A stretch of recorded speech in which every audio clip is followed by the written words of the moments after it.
la carretera no el portarà enlloc, que només el motiu per continuar.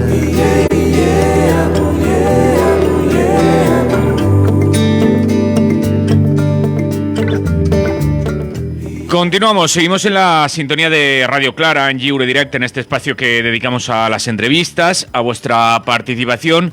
Y hoy anunciábamos que íbamos a recibir la visita de una compañera del colectivo Madreselva de Guatemala. Concretamente tenemos aquí con nosotras a Mercedes Monzón Escobedo, como decíamos, del colectivo Madreselva de Guatemala, ingeniera agrónoma en recursos naturales, compañera ecologista y feminista, nos remarcaba también cuando nos daba los datos para la presentación.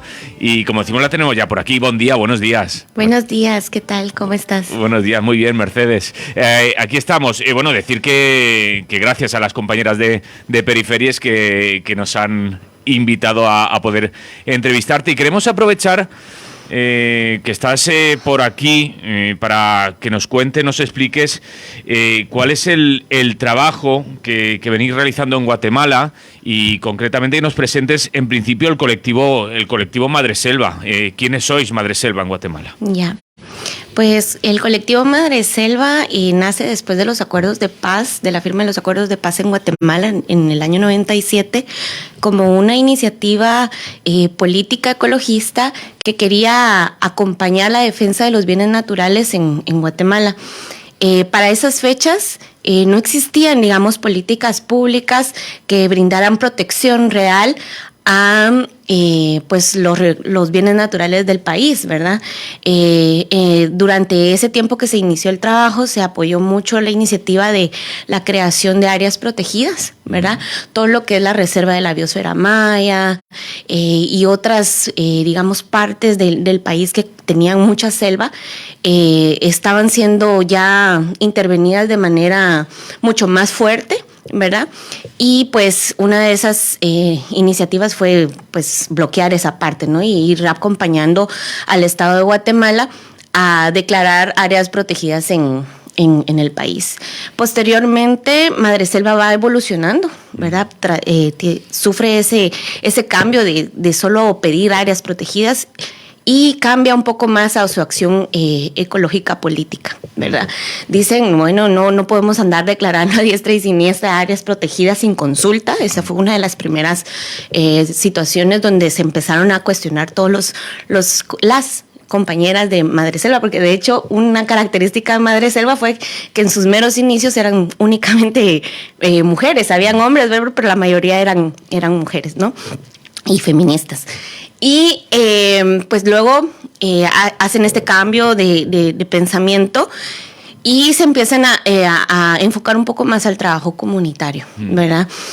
Voltean a ver la situación de las comunidades que ya están haciendo defensa del territorio, que ya están haciendo conservación de los bienes naturales, y a dignificar, digamos, esa defensa, ¿verdad? Y pues luego obviamente el mismo cambio de pensamiento los lleva a conocer iniciativas de comunidades que ya están incluso generando su energía comunitaria, ¿verdad? Entonces ahí es donde entra Madreselva a manejar todo el tema también energético. Por supuesto, ha sido un proceso evolutivo donde la diversidad de pensamientos de sus activistas somos todos quienes estamos dentro del colectivo, le damos esa riqueza al enfoque político de Madreselva. Habemos feministas, habemos expertos en ecología política, biólogos, biólogas, ingenieros civiles, ingenieras civiles, somos una diversidad de personas que estamos y que desde nuestros aprendizajes, desde nuestras carreras, pues aportamos a construir un enfoque muy, muy diferente de lo que es el accionar ecológico en Guatemala, ¿verdad? Somos un referente a nivel comunitario, también somos muy perseguidos por lo mismo, por el Estado y por las empresas, ¿verdad? Porque le hacemos frente a muchos proyectos agroindustriales, de energías renovables, etcétera, ¿verdad? La idea es acompañar a las comunidades, ¿verdad? Acompañar a todas esas comunidades que están en la defensa de sus bienes naturales y que están en constante denuncia de la intrusión de las empresas en sus territorios, ¿verdad? ¿Y cómo acompañamos? Pues damos apoyo legal en las circunstancias que se necesiten, por supuesto. Y también tenemos iniciativas de apoyo, sobre todo a la cuestión de los medios de vida, ¿verdad? Porque si bien las comunidades están en esa constante lucha, también estamos enteradas de que las comunidades en Guatemala viven en precariedades ocasionadas por la corrupción, por el mismo despojo, ¿verdad? Y pues en ese sentido tratamos de alivianar esa carga con otros proyectos, por ejemplo, de agroecología o pues el mismo proyecto de energías comunitarias. Un colectivo, un proyecto, amplio, por lo que estabas diciendo, amplio, grande y con, digamos, con muchas intersecciones, ¿no? Sí, así es. Tenemos, lo que te decía, de acompañamiento que hacemos con las comunidades, pienso yo que es la base, porque a partir de también de acompañar a las comunidades, por ejemplo, en los temas de energía comunitaria, tratamos también de fortalecer toda la parte de incidencia política de ellas, ¿verdad? Entonces, sí, es bastante. Realmente no apuesta por lo comunitario también, sí, totalmente, ¿no? Por ahí es que trabajamos más. Tratamos de no imponer tampoco ideas, son propuestas desde las comunidades, ¿verdad? No es nada impositivo tampoco.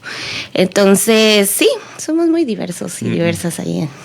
Sí, yo cuando has llegado y me has dado este póster que tengo aquí al lado, estaba pensando, digo, ¿cómo han sido capaces? No, pero ya, porque ya lo estás explicando, que debido también a la diversidad, a la cantidad de gente y a esa apuesta por lo comunitario, podéis presentar proyectos como este de hidroeléctrica comunitaria, sí, que me estabas explicando, ¿no? Vea, no sé si te explico un poco más a profundidad el tema de la energía comunitaria en Guatemala. Nos viene bien en estas fechas por aquí. Sí, eso estábamos hablando hace un rato también con Julia. Ustedes han de tener un contexto. Las empresas transnacionales han ingresado a nuestro territorio desde hace mucho tiempo, pero se ha modernizado. De hecho, la misma firma de La Paz trae consigo una serie de inversiones extranjeras centradas en las energías renovables, ¿verdad? Hay una moda, ¿verdad? Por pues el cambio climático y toda esta problemática climática en la que estamos sumergidas y sumergidos en el planeta entero.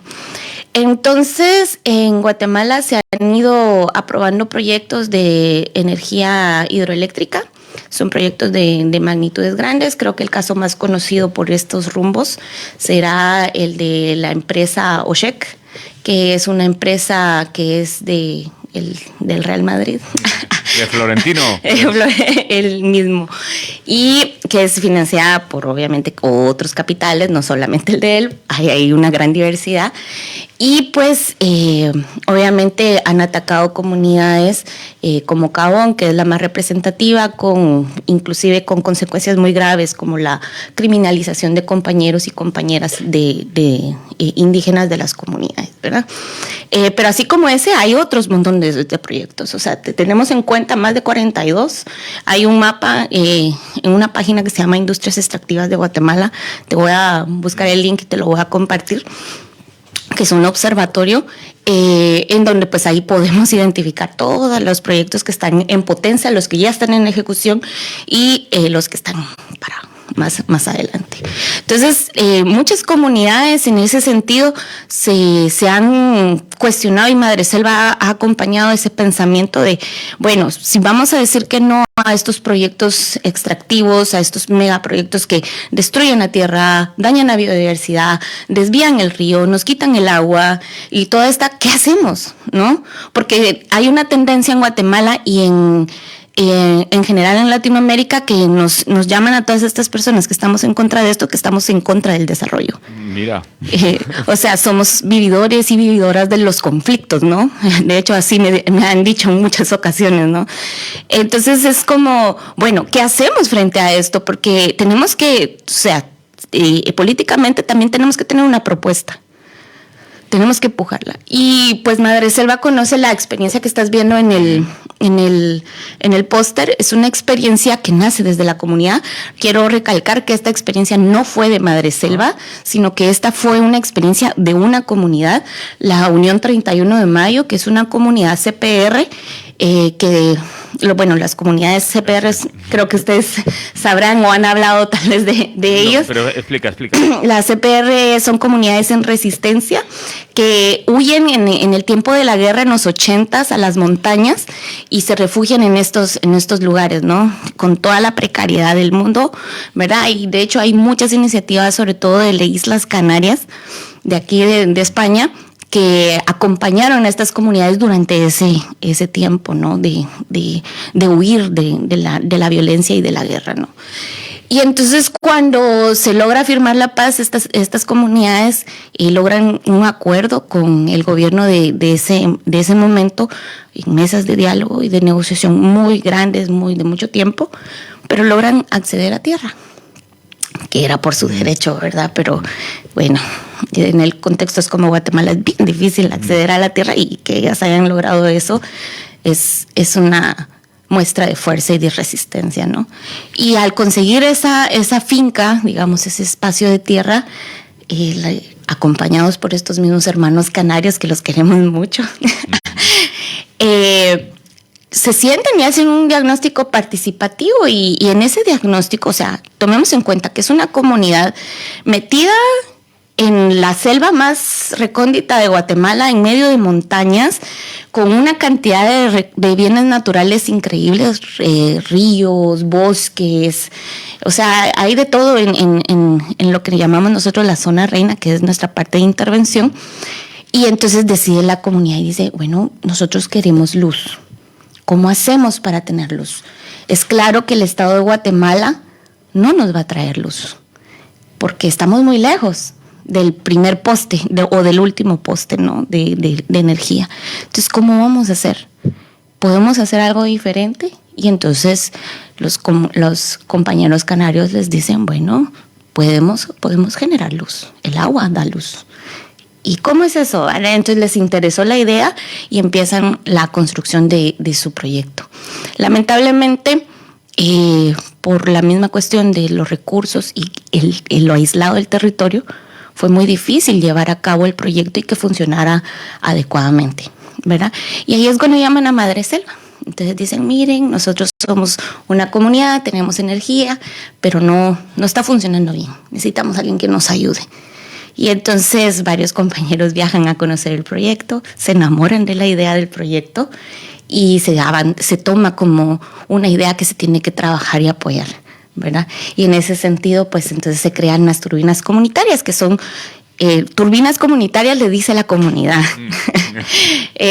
Son microcentrales hidroeléctricas que funcionan con el 10% del caudal de un riachuelo. Ni siquiera es un río grande, no hay desvíos grandes, el más grande que hay creo que es de 1 kilómetro, ¿verdad? Y estamos hablando del 10% del río, o sea, es totalmente ecológico. El impacto ecológico que tiene es muy pequeño, requiere pequeñas obras grises, no mucha intervención, no daña el bosque, no daña la recarga hídrica absolutamente. Y pues la más grande de las hidroeléctricas creo que está generando 90 kilowatts, creo yo que es la medida. Yo a veces me pierdo un poco en las medidas. Y pues está abasteciendo a más de 500 familias. ¿Cuánta gente se ve beneficiada de sí, más de 500. O sea, ahorita 500 familias, una comunidad, sí.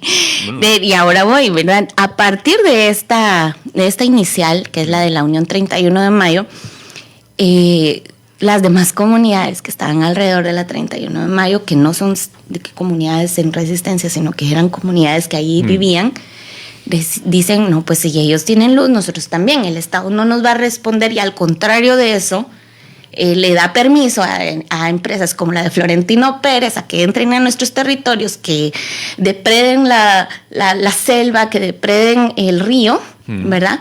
Nosotros también queremos, ¿no? Y eso es como una chispita que se riega, ¿no? en las comunidades. Y entonces a partir de eso pues tenemos ya, 31 de mayo, que es el proyecto inicial. Luego está el proyecto de Lirio Putul, que es una microcentral, pero esa sí es muy pequeña, alimenta 60 familias nada más. Luego surge la de La Taña, que es el más grande, que es la que de aprox está generando como 90 y tantos, y alimenta aproximadamente 500 familias. Y de ahí está el que se está construyendo en Agloria, que también está funcionando desde el año 2019, que es otra comunidad que está ahí cercana a la 31 de mayo. Entonces tenemos ya, digamos, 4 turbinas comunitarias que están abasteciendo aproximadamente entre 1,000 y 1,200 familias, ¿verdad? Entre todos los proyectos. Sumado a eso, pues se riega la chispa en el norte del Quiché, que es donde nosotros estamos interviniendo. Quiché es un departamento de Guatemala, queda bien al norte, y por lo mismo, pues es muy aislado el territorio, ¿verdad? Aún en estas épocas cuesta 13 horas de viaje en terracería complicada para vehículos 4x4.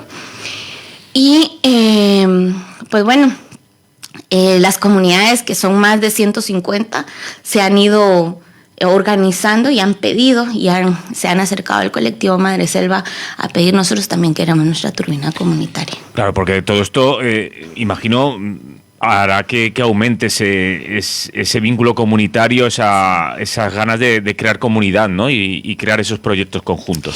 Y algo que también deja mucho es que ha generado como que una conciencia del cuidado de los bienes naturales.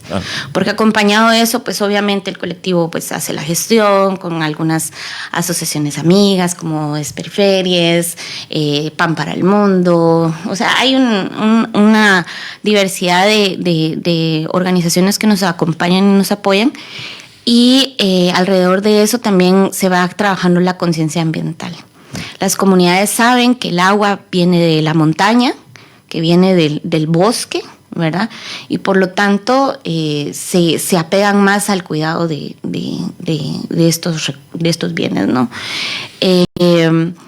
Genera, digamos, también un tejido comunitario, porque todas y todos estamos por la luz comunitaria, por la defensa de nuestro territorio. Y de hecho hay una asociación que se formó a nivel ya más regional de ahí de la zona reina, donde participan aproximadamente 60 comunidades, de las como 150, 180 que son en toda la zona reina, y se llaman Asociación Luz Comunitaria por la Defensa del Territorio. O sea, genera. Claro. Y a raíz de eso, pues se han ido buscando dónde localizar otros proyectos. Ahorita Periferias está financiando un proyecto en la comunidad que se llama Los Copones, que es una región que está más al norte de todas las comunidades, como en el límite ya para otro municipio de Quiché. Y las otras dos, está una en Alta Verapaz, que está fronterizo al Quiché, que se llama Copala, y la más reciente que está en construcción también es otra que se llama Unillapacalá, que es de las mismas comunidades de la zona reina. O sea, te decía, hay más de 60 comunidades, 80 comunidades que nos están pidiendo apoyo para la construcción de sus proyectos comunitarios. Y apenas vamos allá a pie de escalada, pero vamos logrando apoyar y diversificando un poco más la cuestión de cómo distribuir la energía. Creo que el más ambicioso hasta ahorita es el que estamos trabajando con Periferias, que es el de Copún, porque va a alimentar a 9 comunidades el proyecto. ¿Se necesitan muchos recursos para crear proyectos como este? Pues si lo pensamos como un estado tradicional, como el corrupto de Guatemala, sí se necesitaría un montón. Pero como estamos hablando de que lo intervienen organizaciones éticas, organizaciones que están con una conciencia y en función realmente del coste real de los proyectos, no. No sé cuánto sería en euros, porque yo realmente me pierdo un montón con el tipo de cambio, pero aproximadamente un proyecto como el de 31 de mayo, que alimenta entre 400 familias aprox, tal vez necesitará de unos 5 millones de quetzales. Versus, por ejemplo, que en Guatemala hay carreteras que son de 200, 300 metros que cuestan 7 millones de quetzales. O sea, no es nada en comparación de eso. Se necesita pues obviamente lo más caro pienso yo que es la obra gris, que es el canal o la pequeña bocatoma que se realiza y esa parte, y obviamente el coste de la turbina, ¿verdad? Porque las turbinas pues están caras, ¿verdad? Y algo tan pequeño también yo pienso de que como que ha de tener su tecnología para hacerse, ¿verdad? Porque ya se compra hecha, no es que nosotros los hagamos tampoco, ¿verdad? Y la parte más difícil también de dinero es el alambrado, o sea, la distribución de la energía. El cableado, digamos. El cableado yo creo que se lleva casi el 60% del coste del proyecto. Es lo más caro. Postes y todo el cable, ¿no? Y los transformadores y todas esas cuestiones eléctricas que llevan. Entonces, sí, más o menos por ahí va el precio. Y por supuesto, el hecho de que Madreselva apoye esto subsidia un montón, porque, o sea, tenemos un equipo de 3 ingenieros, bueno, 2 ingenieros y una ingeniera, y civil que se encargan de toda la cuestión constructiva.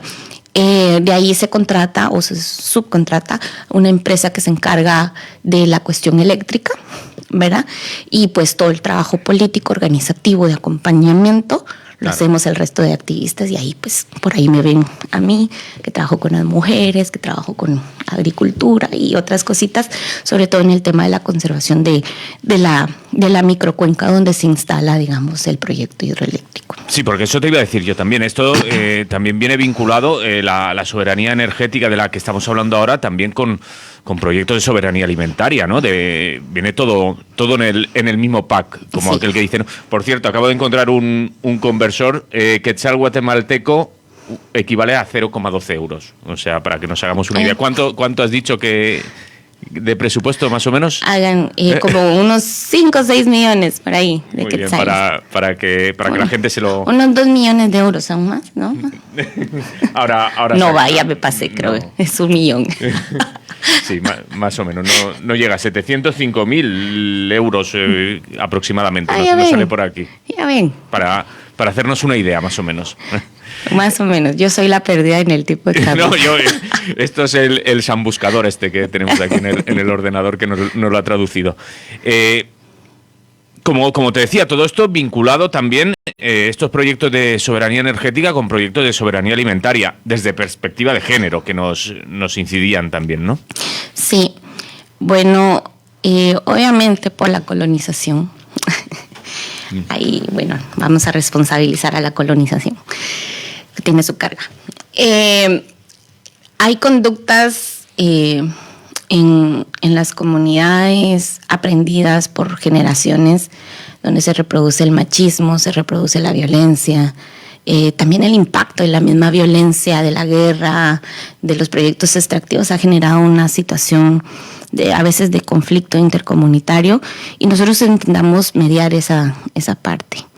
No condicionamos a ninguna comunidad a formar parte de estas nuevas formas de pensamiento, de recuperar esa armonía entre personas, ¿verdad? Es una necesidad que ellas y ellos mismos nos plantean a veces, ¿verdad? Sobre todo las mujeres, porque nos dicen, bueno, es que hay asamblea, pero a nosotras nos da pena hablar. Y esas son conversaciones que a nosotros que a mí me ha tocado recibir, ¿verdad? Y he platicado mucho con ellas, y yo, no, que no les dé pena, platiquemos aquí, y toda esta parte, ¿verdad? Y pues bueno, también hay como esta misma conciencia de que si vamos a utilizar agua para generar energía, tenemos que cuidar esa fuente de agua, ¿no? Y entonces trabajemos para conservar la montaña, porque nosotros sabemos que de ahí viene el agua, ¿no? Y cada vez nuestra frontera agrícola va subiendo a la montaña.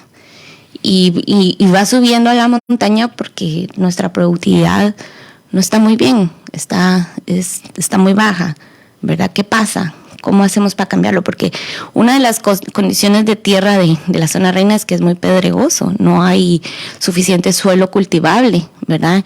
Hay mucha montaña, es muy escarpado el territorio, ¿no?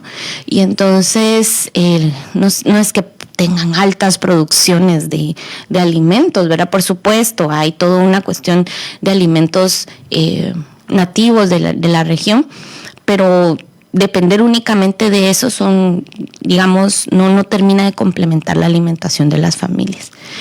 Y aparte de eso, la mayoría de las familias se dedica al cultivo de cardamomo.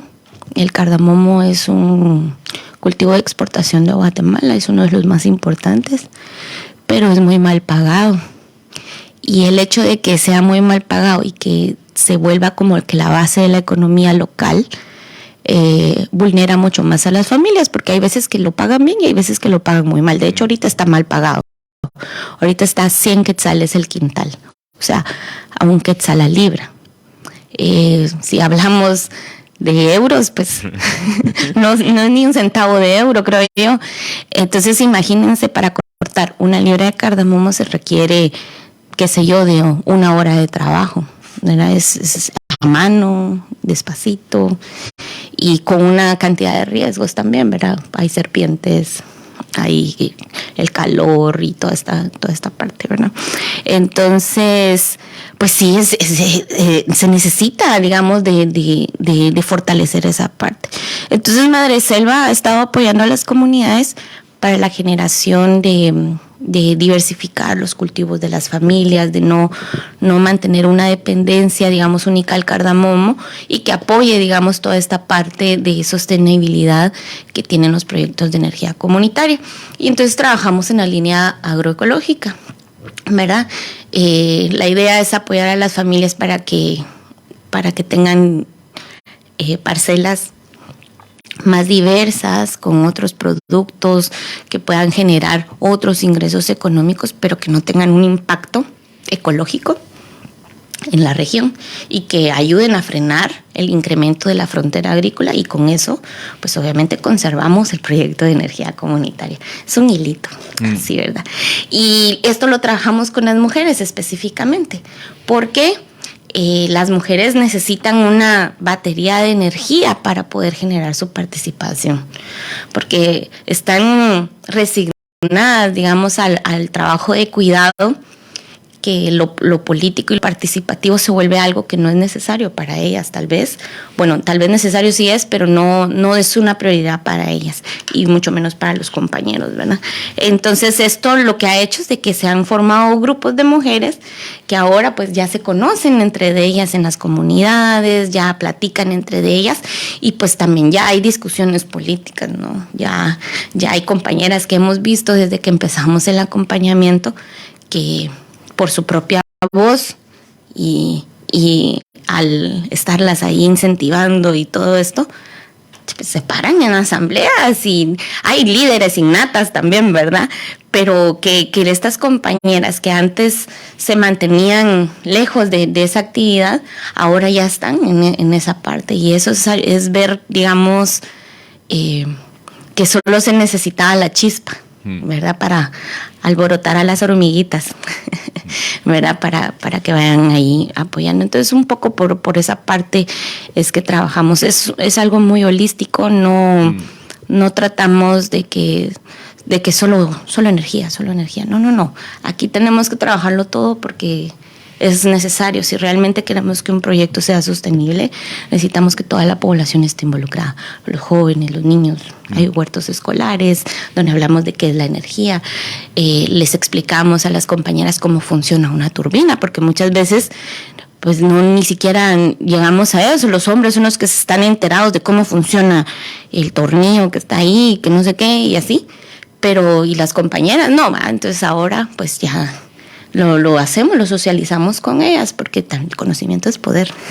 Sí, iba a decir, un proceso de empoderamiento, aunque hay algunas que no les guste esa palabra, pero totalmente es un proceso de Sí, empoderarse, ¿no? Sí, así lo vemos nosotros. Es la idea de que con las herramientas suficientes ellas puedan hacer su voz propia, ¿verdad? No hacerle su voz, sino que ellas la vayan generando.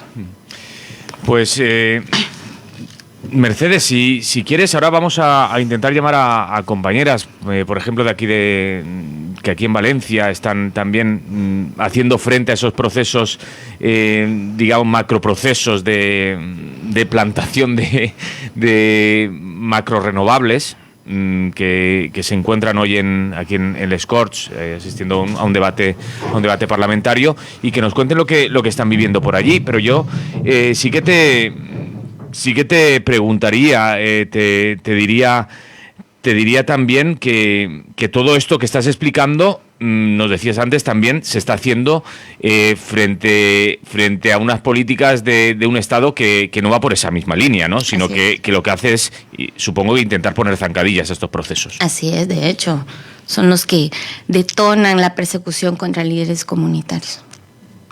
Cuéntanos un poco cómo es ese proceso y cómo le estáis haciendo frente. Ya, bueno, sucede que el Estado de Guatemala prioriza la inversión de empresas por el desarrollo, ¿verdad? Entre comillas.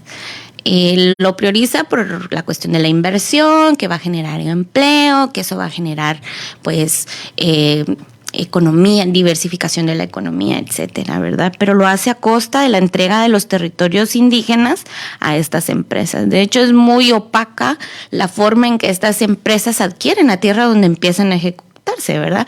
Muchas de estas tierras, como es en el caso de Oshek, son tierras comunitarias, ¿verdad? Que fueron otorgadas en el tiempo de las coronas españolas a las comunidades, ¿verdad? O sea, hay títulos de propiedades que dicen que son de las comunidades, pero por alguna extraña razón se vuelven propiedad de la empresa. Entonces, todo esto es facilitado por el Estado de Guatemala. ¿Ya estamos con los compañeros? Sí, okay. Están ahí en antena ya, pero vamos, le dejamos paso y ahora nos sigues contando. Tenemos a la otra parte del teléfono a Rosa Mas, que es compañera de la Coordinadora Valenciana por la Ubicación Racional de las Energías Renovables. Rosa, buen día. Buenos días. Buenos días. Cuéntanos, ¿dónde estáis y qué estáis haciendo? Pues ahora mismo, si nos oyen, estamos en la Puerta de las Cortes, porque aquí estaba la sesión de control y entonces estaban hablando justamente del tema de las energías renovables. Uh-huh. Y bueno, algunos compañeros han entrado dentro para escuchar un poco las declaraciones. Para escuchar un poco las declaraciones y nada, y ahora ya han salido fuera porque han sacado los carteles y han dicho algunas cosillas y entonces los han echado.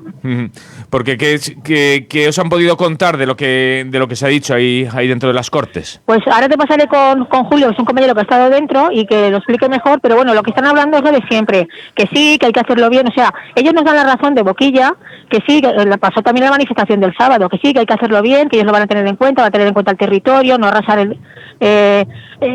todos los campos y todos los bosques, como está contando también la compañera de Guatemala que lo estaba escuchando, pero luego a la hora de la verdad y a la hora de votar las cosas son muy distintas, porque ayer en Madrid se votó la ratificación del Real Decreto que justamente lo que hace es rebajar exigencias ambientales y dificultar tanto la participación pública como el acceso a las posibles denuncias o alegaciones de asociaciones ecologistas. Entonces, por una parte dicen y por otra parte hacen todo lo contrario, es decir, hacen siempre leyes, decretos favorables a las empresas.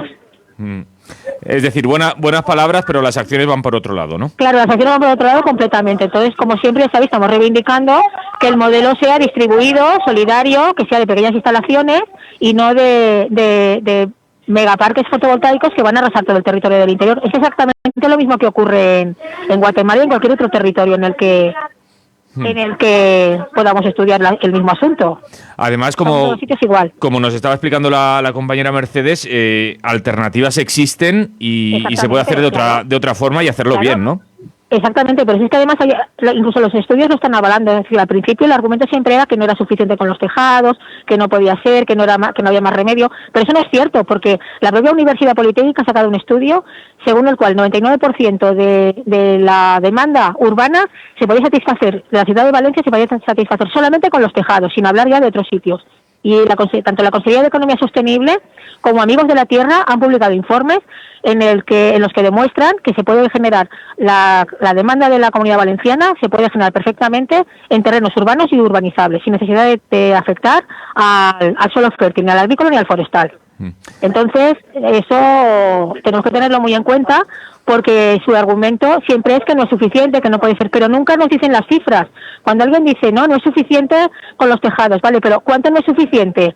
Pues claro, lo que no se puede hacer es hablar y no aportar cifras al respecto. Es lo que estamos exigiendo. Claro, porque además siempre mirando al interior para plantar también estas Claro, macroplantas, ¿no? Ahí el suelo es barato.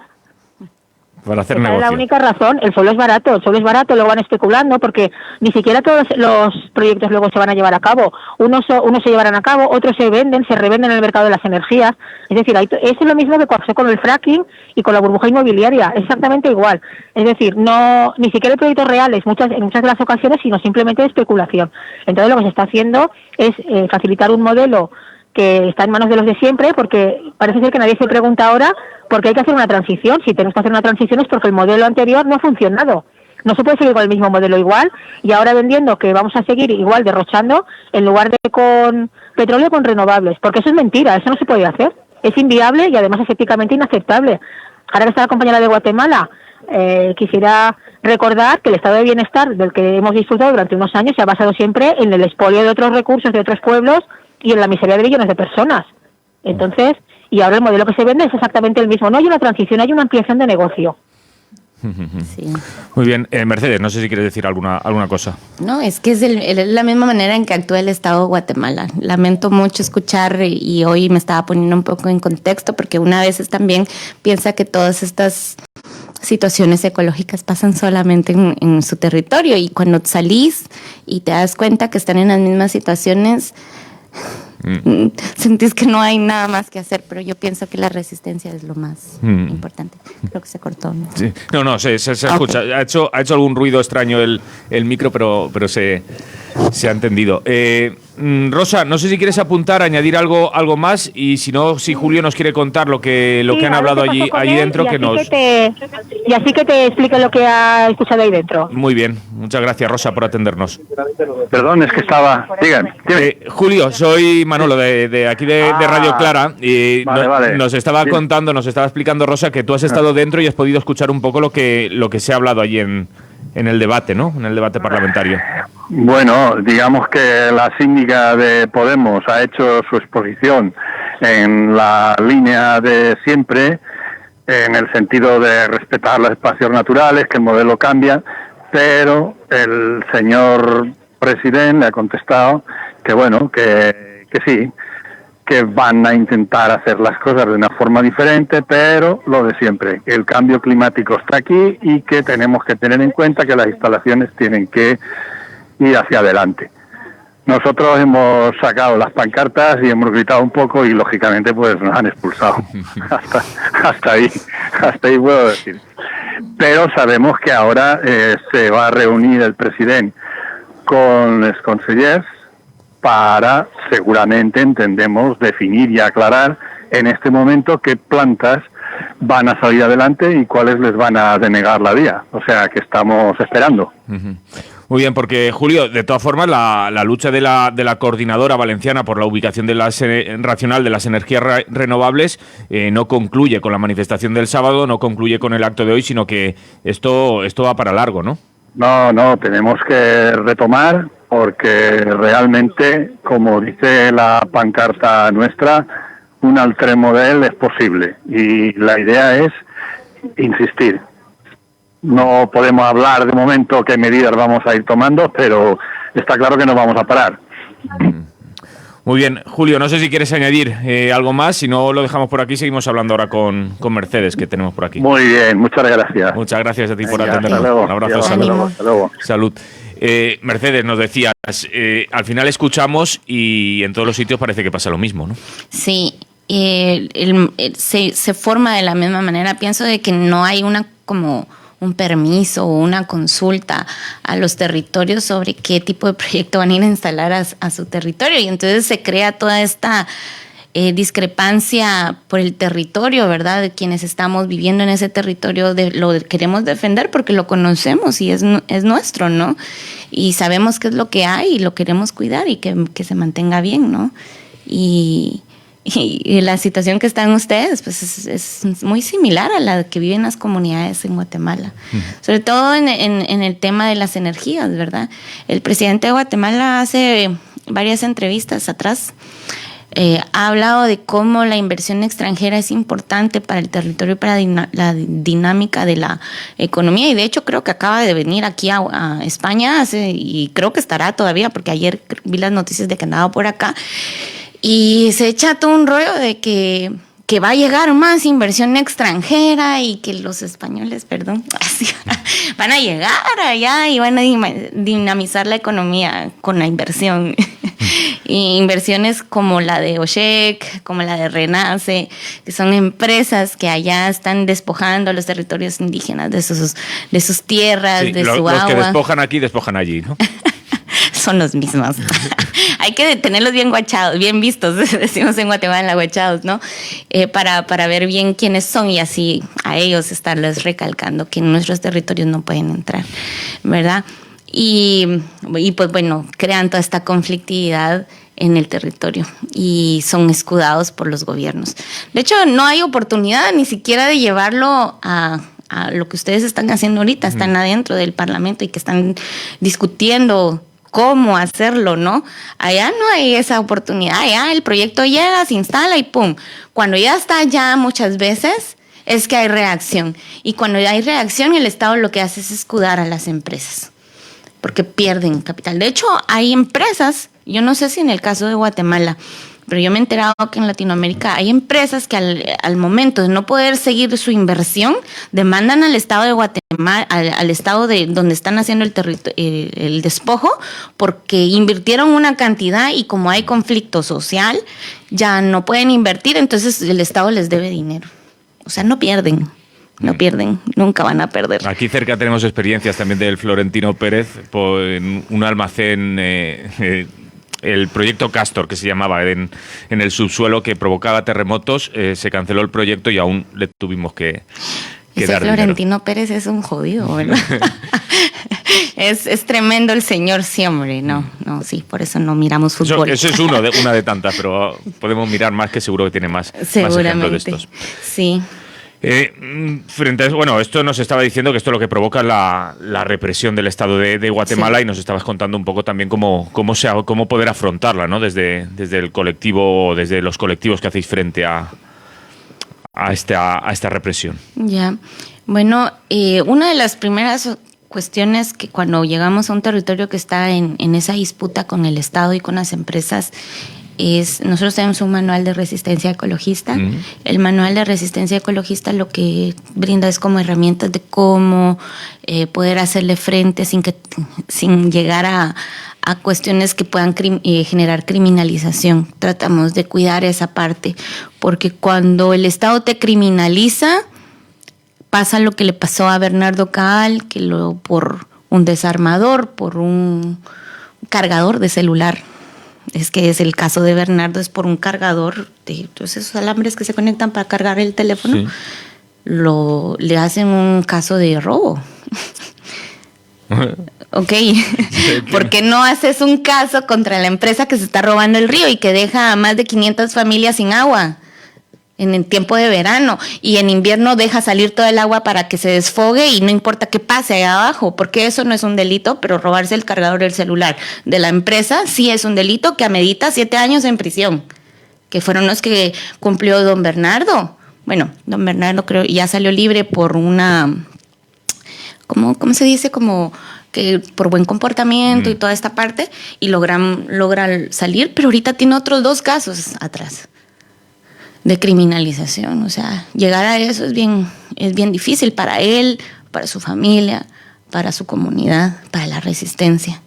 Entonces procuramos ir acompañando toda esa parte, pero cuando ya están criminalizados los compañeros, porque la rabia es tal que a veces no medís también tus acciones. O sea, tal vez ni llegan a ser tan radicales, pero el bloqueo de una carretera en el estado de Guatemala están bloqueando el desarrollo, no nos dejan ir a trabajar. Incluso la masa es como bien cruel también con las comunidades, porque yo pasé 4 horas en el tráfico para poder llegar a mi trabajo y ustedes no dejan que yo vaya a trabajar y ustedes me afectan a mí. O sea, que el individualismo neoliberal también bien jodido. Entonces, hay acciones, por ejemplo, que van a desbloquear las calles que están tomadas por las comunidades con antimotines. Hay desalojos a la fuerza, por ejemplo, ahorita en el Store, Izabal, que es el caso ahí es una minera de níquel, que es rusa.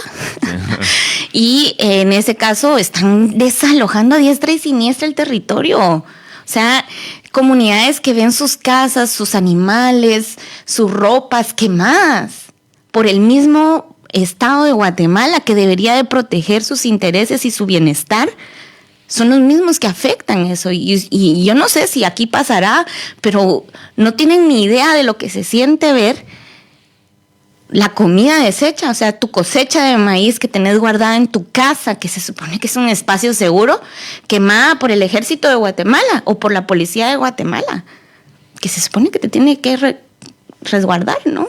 Pero resguarda los intereses de las empresas, ¿verdad? Hacen políticas y leyes que les benefician, donde no pagan impuestos, donde ni siquiera hay una retribución adecuada para que el Estado lo invierta en obras públicas, y tenemos lo que tenemos ahora, ¿verdad? Hospitales en condiciones inhumanas, escuelas sin techo, sin piso decente para que los niños y las niñas lleguen, donde con pedazos de ladrillos son sus sillas y sus escritorios para recibir clases, donde no hay profesores ni profesoras en la escuela, no hay servicio de agua potable, no hay energía eléctrica. Y es interesante ver esto porque, por ejemplo, Alta Verapaz, que es el territorio donde más proyectos hidroeléctricos hay, que se hace bajo la justificación de electrificar Guatemala, y uno de los discursos del actual presidente Yamatei es que ya el 98% de Guatemala está electrificado, pero es ilógico que el departamento donde están más concentrados los proyectos hidroeléctricos sea el departamento con el 40% de familias que no tienen energía, no tienen acceso a energía. Porque hay una ley que prohíbe, oíste esto, hay una ley que prohíbe que las generadoras de energía distribuyan la energía. Y entonces hay comunidades que están a la orilla de estos proyectos hidroeléctricos que no tienen energía y nunca van a tener energía. ¿Y entonces qué? ¿Para dónde vamos con esto? Es increíble cómo el Estado se ha servido realmente de alfombra, digamos, para todas estas empresas y para generar dinero. O sea, Guatemala es líder de exportación de energía en Centroamérica. Exportamos un montón de energía y es increíble que las comunidades donde se está generando no tengan ni siquiera acceso a luz. O sea, no hay acceso. Entonces es difícil el contexto, ¿verdad? Somos constantemente perseguidos por decir lo que pensamos, y hemos tenido espacios así como estos. Hay espacios iguales ya en radio, en medios alternativos que acompañan todo esto, y las mismas comunidades salen a manifestar y estamos en ese pie de lucha, ¿verdad? Pero muchas veces se cansa la gente porque el contexto de Guatemala cada día es peor, con políticas. O sea, ahorita tenemos un Estado cooptado totalmente por la corrupción, donde vimos una luz con el caso de la CICIG, que era la Comisión Internacional contra la Impunidad en Guatemala, y que ahora tenemos un ministerio público que se debería dedicar a ver todos estos temas de criminalización, de apoyar a las poblaciones indígenas y todo. Vemos persiguiendo a funcionarios extranjeros como lo es Iván Velázquez, que ya está allá en Colombia, que ya no tiene nada que ver con nosotros, ya está allá en ese rollo, pero como él fue parte de la CICIG, de esta Comisión contra la Impunidad en Guatemala, pues ahora lo está criminalizando el Estado de Guatemala. Así de loca está la cosa allá en Guatemala. Así de descarriados están los corruptos y estos que están a favor de todas estas empresas que están allá en nuestro territorio. Es una lucha difícil y ahorita estamos en tiempo electoral. ¿Qué nos va a llevar el futuro? No lo sé, es difícil saberlo, ¿verdad? Pero es complicado de todo lo que conlleva. 2023 estamos hablando, para que la gente no se crea que está escuchando una entrevista de hace décadas. Mercedes, se nos va acabando el tiempo y yo no quiero dejar también de anunciar que vas a estar presente también, por ejemplo, el próximo día 26 de enero, jueves, mañana para quienes nos están escuchando en directo, a las 11:30 de la mañana, en una charla en el Cabanyal Horta, propostes comunitàries cap a la soberanía alimentaria. Vas a estar hablando sobre soberanía alimentaria mañana jueves con las compañeras de Cabanyal Horta y también el próximo día es el sábado 28 de enero, si no me equivoco, ahora amplió, el sábado 28 de enero...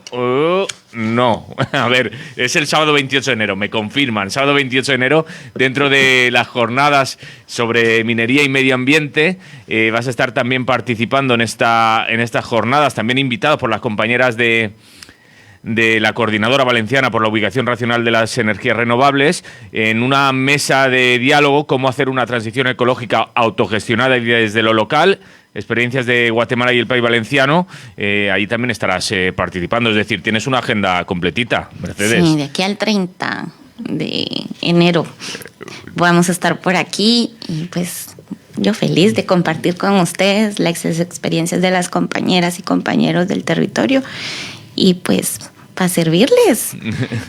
Ojalá puedan asistir porque sería muy bonito pues poder tener un diálogo muy fluido y pues yo también enterarme y llevar ese mensaje a Guatemala de cómo se están haciendo las cosas aquí también, que como te digo, es impactante.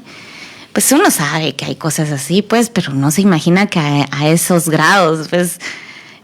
Lo lamento por ustedes, pero qué alegre que están en resistencia y yo pienso que ahí en esa coincidencia tan bonita que es la resistencia nos debemos de concentrar y ser siempre aliadas, amigas y estar siempre juntas para hacerle frente porque pues sí, el planeta es uno y estamos todas y todos metidos aquí, entonces hay que echarle ganas para hacerle frente a esto. Quien quiera encontrar más información sobre lo que vais realizando desde el colectivo Madre Selva de Guatemala, en redes sociales supongo que se encuentran, ¿no?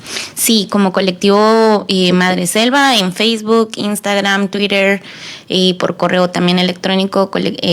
Si buscan allí en la página web, colectivo Madre Selva, ahí les aparecemos y pues para cualquier cosa, pues también allá vamos a estar. Pues ahí queda dicho, pero la gente que se acerque y que conozca en estas charlas a Mercedes y que puedan charlar y también plantear puntos de vista. Así es, exacto.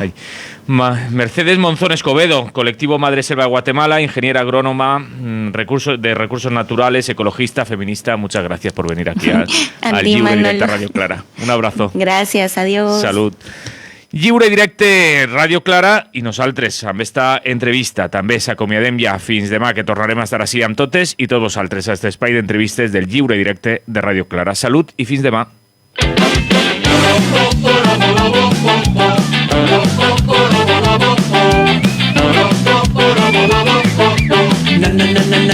No,